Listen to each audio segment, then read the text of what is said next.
Bruce Cassidy shuffles the defense, says VGK played the way that they're supposed to in Sunday's 3-1 victory over the New Jersey Devils. All the deets coming up next right here on Locked On Golden Knights. Your Locked On Golden Knights, your daily podcast on the Vegas Golden Knights, part of the Locked On Podcast Network. Your team every day.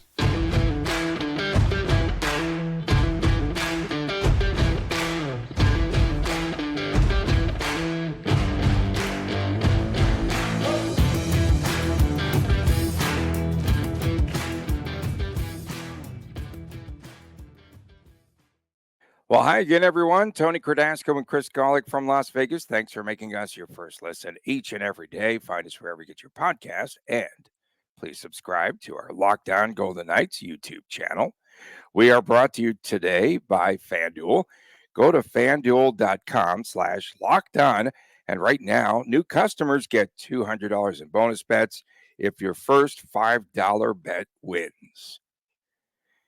Chris, VGK pulling out a much-needed victory yesterday over a determined New Jersey Devils team that had one heck of a hot goaltender in Jake Allen, who had more than 60 consecutive saves before we saw William Carrier with a fluke goal. The puck deflection off of his chest, I think, into the net in the third period to even the score. A must-win game. Thanks for putting that up there on the slate. A must-win game. Every day you'll be hearing that on this show. That happened, the Carrier goal, after Nico Hischier led off the scoring earlier in the third period. Jack Eichel scoring the game winner at the 11:06 mark of the contest. And he played a heck of a game last night. And then there was an empty net or two, and it was a 3-1 final. And Eichel played the solid game yesterday. One of the highlights on the TNT coverage, right? It showed that Eichel was skating crisp from behind his own goal line, skates defensively, because we talk so much about his offense, skates from behind his own goal line all the way down to the other end of the rink. And he catches up to Jack Hughes, back checks him, and stops a goal-scoring chance. Let's first of all talk about Eichel, and then we have some other takeaways. It was an aggressive game, I felt, on the part of Jack Eichel. 8 shots on goal, but it was a complete game for Jackie Aces. Yeah, I mean, Eichel, this happened last year with Eichel. It took him a little while to get back. Is it 6 form. games back now? Is it 6? That was about something like that. Number. That was the magic number, right? It was pretty close, 6. I'm sure. All right. He's back in his comfort zone right now. Whatever was ailing him in his leg is no longer an issue, I believe. And it's not just about recovering from the injury, but it's getting your game feet back, I guess, right? Getting that stamina back and such. And you see Eichel, the way he carries the puck, his confidence. I always highlight how he takes the puck, goes behind the net, goes back to the blue line, blah, blah, blah, blah. The same thing, you're starting to see that. And then the comments that you made about him catching up to who I thought was the fastest player on the ice, Jack Hughes. I haven't seen him live that often, that much over the last few years. He had some injuries and stuff. But Jack Hughes really does a good job getting behind the defense, and his acceleration is so quick. So the fact that Eichel was able to catch up to him like that certainly shows a commitment that Eichel is making to the game and his position. Another way to tell Eichel was having a good game, William Karlsson had 2 breakaways throughout the game. They're both on penalty kills. Jack Eichel's on the ice when that happens. So a lot of credit to Eichel for, the Golden Knights really could use someone not named Jonathan Marchessault to step up, and carry the team is a strong word right now. But if Eichel wants to be that person, then so be it. Also catching up, you said that they're very fast and Hughes is speedy, but the entire Devils team was buzzing earlier on in this contest. They had several odd man rushes in that first period. And also, I think the fatigue factor set in period number 3, back to back, #rigged. A focus in practice for the VGK, Chris, was the emphasis was on checking and to complete checks. Were they better in that area yesterday? The right players were definitely where Will Carrier outside of scoring the goal, was throwing his body around. Colasar as well. Other players are kind of out there finishing their checks, but that's not what their game is. Their game isn't to, finish a check and eliminate a player. It's to maybe rub a player out, so to speak, but then you get back into play, like, the sequence you're referencing with Jack Eichel. Another thing that was highlighted in practice was back checking, was getting back and reloads and recoveries and everything. And you saw a lot of the good things that happen in practice transitioning over. We've seen this before out of the Golden Knights when they do like these skills type of practices. They go on these runs, or at least they get better at what they've been doing. And it certainly showed yesterday. It was a good game. Early on, the Golden Knights definitely, like you said, there were some issues early on. Shea Theodore did not have a good game last night. I'll start the bidding right there. Shea Theodore was caught flat-footed, responsible for a couple odd man rushes and turnovers. And listen, people are going to have bad games. I'm not dogging the guy saying he's a bad player or anything like that, but he had a rough game, and Aiden Hill had to bury him out. Or not, sorry, Logan Thompson had to bury him out. A wild sequence with a disallowed, with a good goal that was disallowed and all of that. That kind of saved the Golden Knights. And the game started drunk on the drunkest game day of the year was my opening tweet for the game. Yeah, we did see that. And on that on that goal, I should say, that was disallowed, TNT completely misses Timo Meyer running over Logan Thompson. And they're focused on, did he kick the puck in net? I'm like, look at Meyer just smashing into Logan Thompson, and a good call on the appeal for Cassidy and the team. And in this, the answer is no. By the way, he did not kick it in. That part of the goal. No, was he did not. Yeah. That part of the goal was legal. That weird deflection rule and everything. Yeah, he did not kick it in intentionally. Noah Hannafin, a couple of assists. What about his game? He's a more aggressive Shea Theodore. When I say aggressive, he throws his body around a little bit more. I think he's a little bit of a bigger body fella as well. I don't have the numbers in front of me. Yeah, I think he is definitely bigger. His game is just very noticeable and in a different way, and it adds a level of mobility to that top defensive pairing now of Pietrangelo and now Noah Hannafin. And he's fun to watch out there. He gets back real fast. There was one sequence I was watching where he had a decision to make. He could either have pinched from the red line at the time, the way the play developed on the opposite side, or the other option was to get your feet moving insanely quickly and skate backwards. And I don't care who you are, it's always a little harder to accelerate going backwards, especially going against NHL talent who's the best skaters in the world. And I was absolutely amazed at how fast he was able to get his feet going backwards. It was somewhere in the third period. I can't remember anything besides that, but that right there just shows me his skating ability. And my gosh, if they do get an extension with Hannafin, which all signs are pointing to that going to happen, no signs pointing to Jonathan Marchessault getting an extension, completely unrelated. But all signs point to Hannafin being on this defensive core for possibly, greater than 5-6 years. So that could be really good for the Golden Knights. In our next segment, we're going to talk about internal competitions and how it'll push this team perhaps to greater times here and better execution. But about the defensive changes here briefly, a statement made by Bruce Cassidy. Is this the first time he's really done something this gigantic as far as shaking up his lineup since he's been here, with sitting Nick Hague and Zach Whitecloud, and then inserting Hutton and Martinez, who he mentioned last night played about a jillion games in the NHL and sort of. I had no idea Ben Hutton has 500 games in the NHL. Yeah, what was that? I didn't even know. I heard that in the post game. I was shocked. Yeah. I had no idea Hutton's played that many games. 800 something for Martinez and 500 plus for Hutton? I didn't think he's played 500 games, but in any event, that really shakes things up for the Vegas Golden Knights. When your third D pairing gets 18, they combined for about 35 minutes. Alec Martinez got 18-15. Hutton got 17-30. And Hutton had some good chances around the net as well. I don't think he gets enough credit for his ability to push the offensive side of the game. He's no Shea Theodore as far as puck moving and stuff like that. But he definitely can be a mobile rush defenseman, but he's also got the size and the skill to really slow the other team down. So, yeah, I mean, Cassidy definitely, no one saw this coming, right? I mean, practice on Saturday, it was all indications that Alec Martinez will not draw in because he's practicing on the fourth pairing with Ben Hutton, just coming, not even off IR yet. Like, this was something that no one saw coming. I think really it started to get leaked out a little bit on the radio. So Chris Chapman talked a little bit about because they said that Ben Hutton was the pregame interview. Ben Hutton usually, whoever is the pregame interview on the radio usually draws in. So that was a hint something was coming. And then I saw some of the beat writers tweeting a little bit that something was coming, but I don't think anyone saw the entire. Did they break their NDAs by doing this?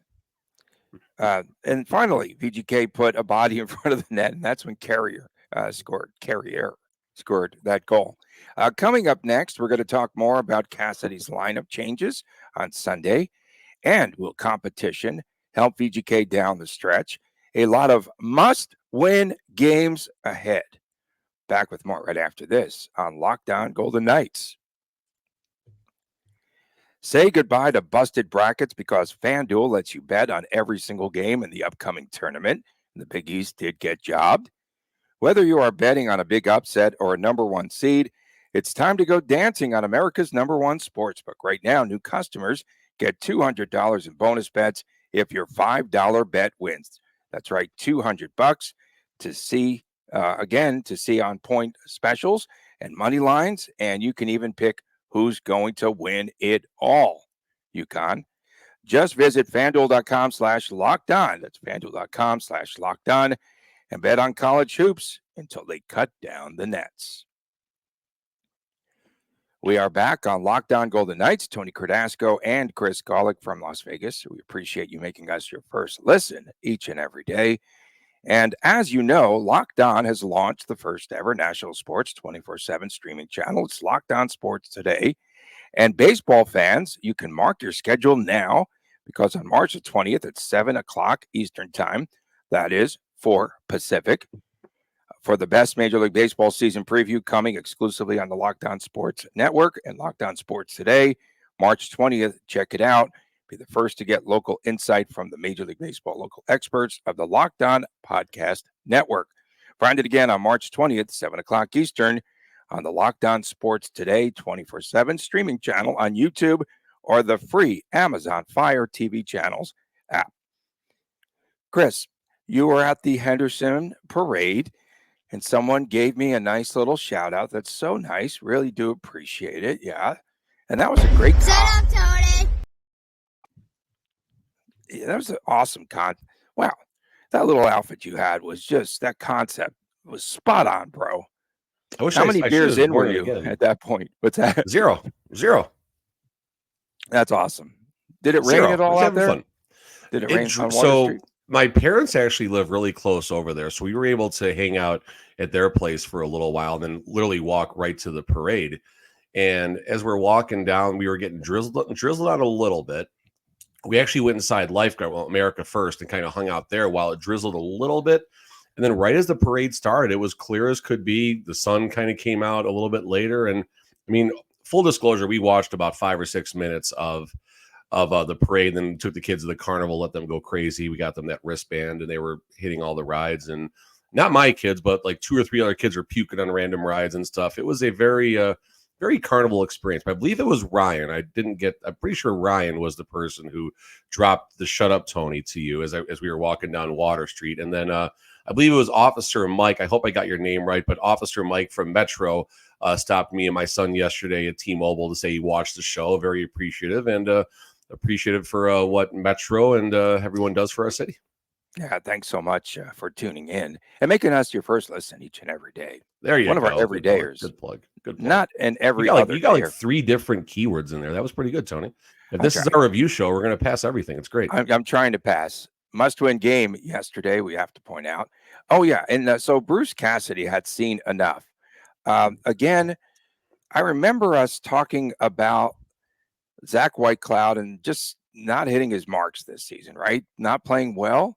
I know that you said that He could have been dealt right at the deadline. We talked about that. And I know that we talked about the fact that he could be scratched sooner or later. And yesterday was that day. And then on Sunday, as that happened, Nick Hague as well was scratched. And to me, when I think of Hague of late, I think of a turnover machine for sure. And Cassidy said post game that there are 8 defensemen. You have to play well when you get a chance. Said that it sucks for guys that are out of the lineup, that aren't in the lineup. So Alec Martinez returns from injury. And then, of course, also inserted was one Ben Hutton. What type of a message does this send to the Vegas Golden Knights team? Let's talk about why it happened first. Plus minus for White Cloud. I know people say this is overrated. I still think plus minus is important. 2020-21 Hutton, or excuse me, White Cloud is +9, +21, +10. So the 3 years getting closest to where we are now. In the current year, White Cloud is a -6. That's interesting. Okay, so now let's go to Nick Hague. Same thing, Nick Hague. Okay, we'll go back to his first season, 1920, then coming to current. He's even 1920, 2020-21 +14, then +6, then +7. Now he is a -7. So we've made comments about White Cloud and Hague being the best third D pairing in the NHL. They'd be very higher on a lot of teams, but this year that's definitely not the case. And you said turnover machine. That's a little aggressive, but they definitely have had their puck management issues. No doubt about that. And that's probably part of the identity, if you will, that maybe is missing from the Golden Knights. It's that third D pairing who can go out there and obviously just punish you while playing good, responsible hockey. That really hasn't been the case. They haven't been hitting that well. They haven't been punishing that hard. And I'm looking at Nick Hague and that big body, not necessarily using it as much. So now you're taking out 281 plus 236. You're taking out, call it 520 games of NHL experience. You're replacing it with over 1,300 games of NHL experience, multiple Stanley Cups. I mean, the list goes on for the paper reasons why this is going to be possibly what it looks like going forward here. I don't know if Hutton and Martinez are going to start every game down the stretch and into the playoffs, or maybe they are going to. Maybe Hague and White Cloud just played their last game of the regular season in the entire 23-24 campaign. Like, we don't know. We do not know. And, you know, to the internal competition side, this is not just going to only push White Cloud and Hague to be better, but this is a message sent to the entire team. You have Paul Cotter like, hey, what about me? This happened to me last year. Now I'm on the outside looking again this year. Okay, this sucks. Now I'm quoting Bruce Cassidy.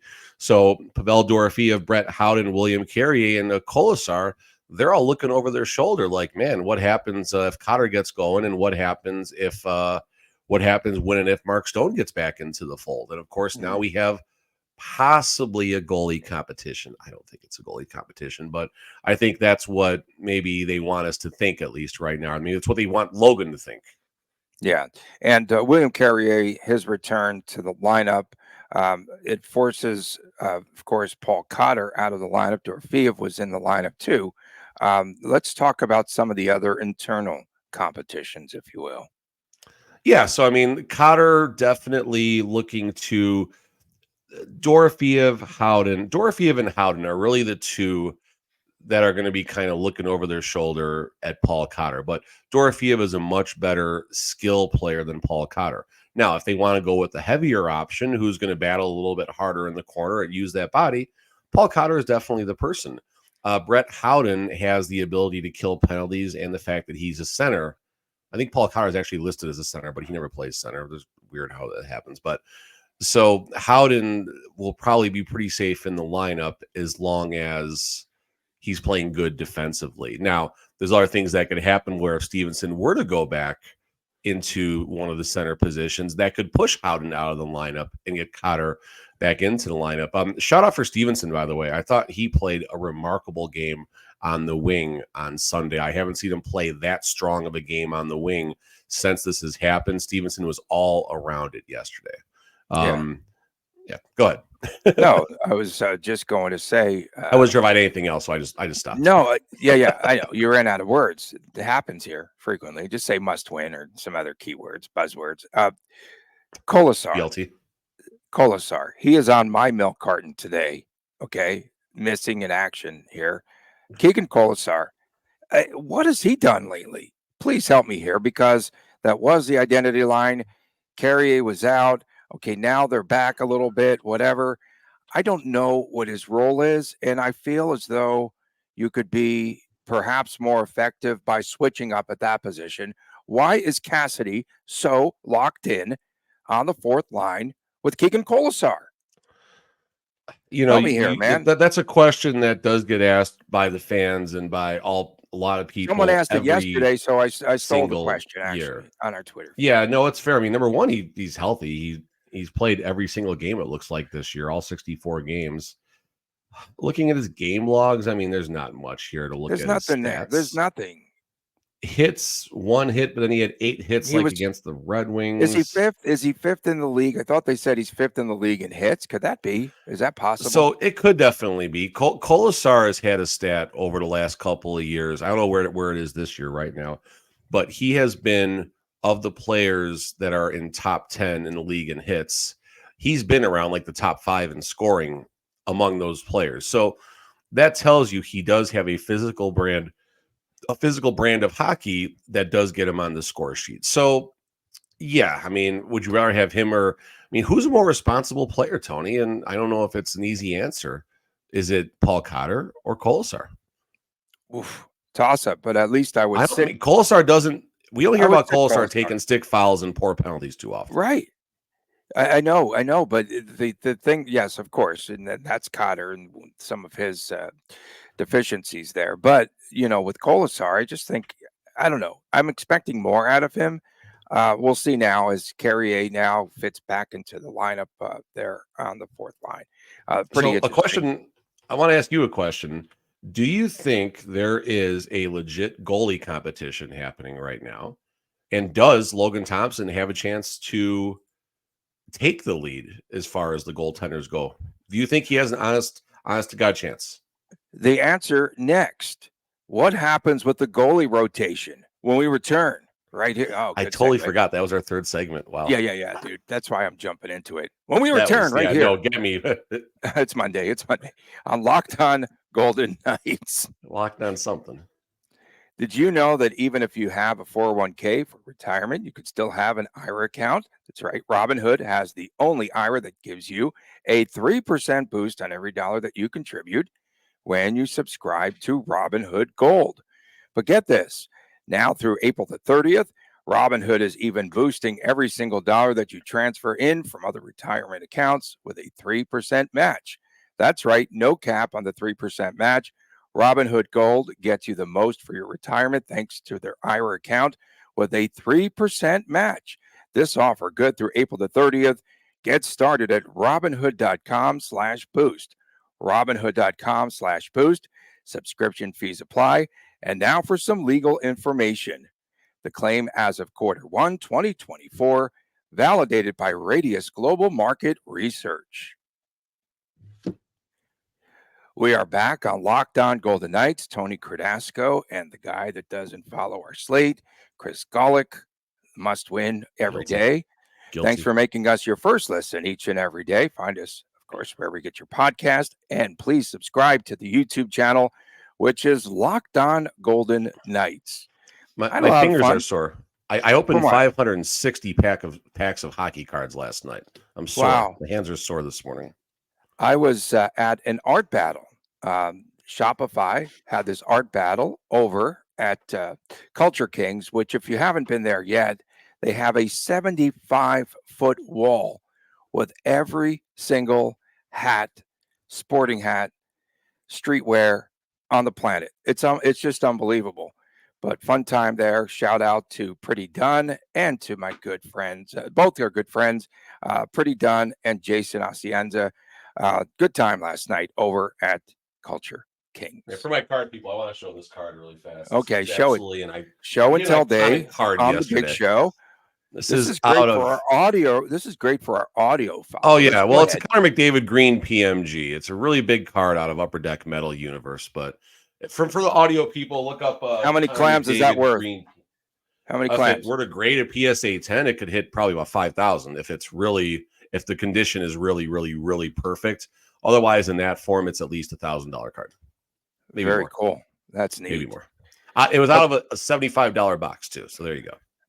Okay, Logan Thompson. Back Here to we work. go again. Logan Thompson at the beginning of the game gives up that goal, disallowed goal. One goal, a cheap goal. And of course, the one goal that was taken down on the interference on Timo Meyer, who, by the way, no one seems to check Vegas Bjorn William Karlsson. And Meyer almost put him into the Devils bench yesterday. So kudos to Timo because Karlsson scores another empty net goal. That is another. Shut up, Tony. Thoughts on LT's performance on Sunday? It was really good. I mean, LT was not tested that often, No, but not at in all. the first period, he was tested. There was definitely some high danger chances, and he did a good job keeping the Golden Knights in the game. And Coach Cassidy mentioned post game that he likes when the goalies don't get a lot of action because obviously the team is playing better defensively. Listen, on one hand, you have a Devils team playing at a strange time on a back-to-back, and Yeah, LT got the I'll job say. done. LT got the Oh, I job thought you were done. going to say Fine, they got cool. jobbed. Yeah, they did get jobbed with that. I'll save that for you. But so on one hand, that's who the Golden Knights were playing, but there were some high dangers in there. There were some shots through traffic that I thought Logan stood tall on. And when you're watching these games, and when you watch a lot of these games, you can just tell when there's a confident goalie out there. They don't move as much. They keep to their position. They trust the players in front of them to do their job. And just there's a good synergy between the goaltender and the five players on that goaltender's team.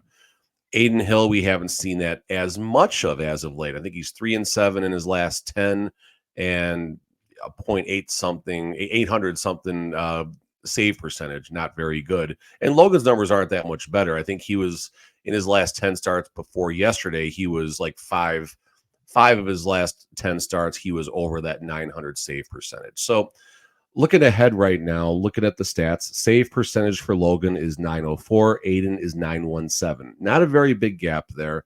Goals against for Logan, 282. Goals against for Aiden, 260. And apparently this is an important number all of a sudden to the Golden Knights. Aiden Hill, 30 games appeared. Logan, 36 games played in. And that supposedly had something to do with Aiden Hill getting these 5 consecutive starts. No, it didn't. But that's what they want us to think, at least. Yeah, that was a narrative for sure. Even though it was a 0-0 score, ended 2. Boy, the way that the goalies were battling and teams were battling, that was a fun game. I thought Jake Allen was in his zone for sure and made some of the best saves I've seen of any goaltender, this season there. And if he did start to play, because he just was acquired via the trade from Montreal, if he did play with his team sooner, I think they might have had a chance. And then, of course, the Devils also had a lot of injuries there. But Aiden Hill, perhaps overworked, needed the break. And for Logan Thompson, that was his first playing time, first start in 15 days, I think it was, in a couple of weeks at least. So for him, he was really fresh, and you thought he might come out just, not playing very well due to inactivity, but he did play well to some degree. But as Cassidy said, not overly busy in that contest. So Tampa will try to make him busier when they play VGK on Tuesday night. Is there a goalie competition? Is Robin Leonard back? Is he back? They're first of all, there better be a goalie competition. Is Robin Leonard back? No. We're done comparing Aiden. No, Robin LT played all those games, 36, but he's also had a couple of just long stretches this season. So he should be fresh. He should be ready to go. Does he go back to back though?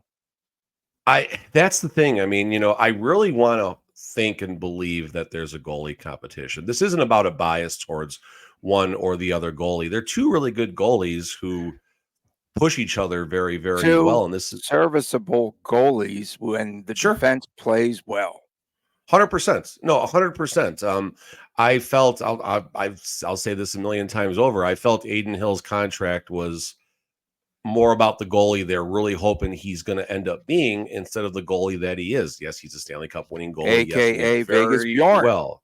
AKA No, Vegas exactly. Bjorn. No, the Golden After was the one-hit wonder Aiden season. had the Golden Knights in a spot, but okay. Back to the starts and stuff. I don't think Logan's going to go back to back. Number one, I think you're going to go. I think you might see a true rotation. I know Cassidy said it might not be 50-50, but I think you could see a true rotation. So right now, the Golden Knights, they're going to have 1, 2, 3, 4, 5, 6, 7 games in about 13 calendar days. They start Tuesday against the Lightning, which ends the following Saturday in Minnesota against the Wild. I would hope it goes 4-4 on the starts. And I really think this next wave of starts could determine who starts game one of the playoffs. It feels a little better now, but it's not a foregone conclusion that's going to happen. So Aiden's going to start Tuesday. Logan's going to start Thursday. That's my prediction. And we'll see where it goes from there. I just hope whatever happens, it makes sense, because Aiden going 5 in a row did not make sense, nor did the explanation for Aiden starting 5 games in a row. I don't care what anyone says about that. No, for sure. And Cassidy's been different in those pressers. He's been a little jittery. I don't know what it is, but he's not been the Stanley Cup team trying to qualify for the playoffs, Tony. He's nervous. And he knows if they don't get into the playoffs, the spotlight goes on him. The spotlight goes on Cassidy. It does not seem like nerves, but I think there's a lot going on behind the scenes. And Jonathan Marchessault saying we are too sensitive. Maybe there's some stinking crybabies there in the locker room. I think there's something going on behind the scenes. Could be entitlement, if that's what he's saying. They're getting their cars detailed this morning at 11. Coming up on tomorrow's show, we will preview VGK against Tampa. That's coming up on tomorrow's show. Of course, we appreciate everyone tuning in. Especially, we made it through another segment and another show and a must-win game. Tomorrow's another must-win game. We got to just keep that on the board. It's beautiful in all caps. Maybe they'll go on a winning streak, and then everyone could thank us for having that up there. Please subscribe to the YouTube channel Locked On Golden Knights. For my man, Chris Kolick, I am Tony Cardasco from Las Vegas. We appreciate you tuning in. We'll see you tomorrow right here on Locked On Golden Knights. And please take care. Please.